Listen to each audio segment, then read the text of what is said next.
For more, let's speak to James Ward. He's an Automotive Editor and Content Director at drive.com. Welcome to the programme.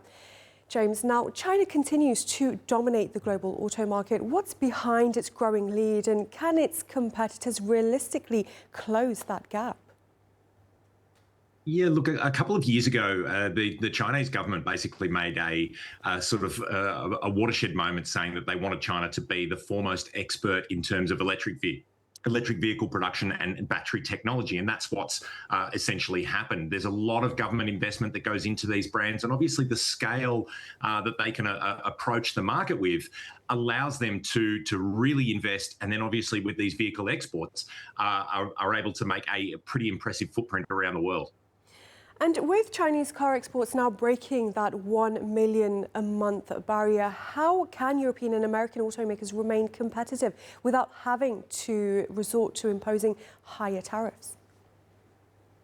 Well, this is the thing. In a way, they can't. And if you take the US out of the position for a moment, because obviously they're looking at becoming a bit of an island here, where with import tariffs, they want to control their own battery production there. But you look at what China is doing, they're not just exporting rare earth minerals, they're exporting batteries. And you've got brands like Mercedes-Benz and BMW that are using CATL, cattle batteries, in their production over in Europe.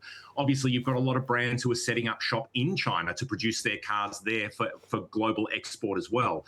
And it is that scale and speed that China can offer. It makes it very, very hard for legacy manufacturers to maintain the same amount of pace and actually keep with the same volume of value, which can be really shown in the way that Volkswagen in particular has been really largely impacted here, needing to lay off staff and close factories around the world. So car makers like Chery and Geely are posting record export numbers.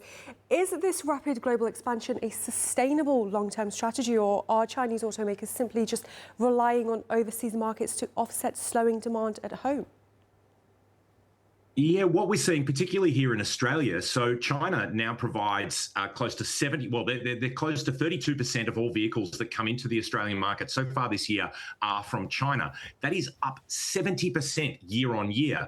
So those Chinese vehicles are coming at the expense of vehicles that were produced in other countries, particularly Japan, who are a little bit slower off the mark. And what we're seeing with Mazda, for example, they've joined forces with a Chinese manufacturer in Chang'an so they can fast track their electric vehicles. So that growth in Chinese exports and that uptake in buyers in export markets is not coming on top of existing sales. It's basically cannibalizing existing sales. So yeah, European brands, China and Thai brands particularly are having the problems. Korea is the one being able to maintain a little bit of a headway, but I dare say they will be the next one to fall. And looking at the production side, lithium battery exports have surged while rare earth exports have fallen sharply. Is Beijing leveraging its dominance in critical minerals to strengthen its position in the global EV race?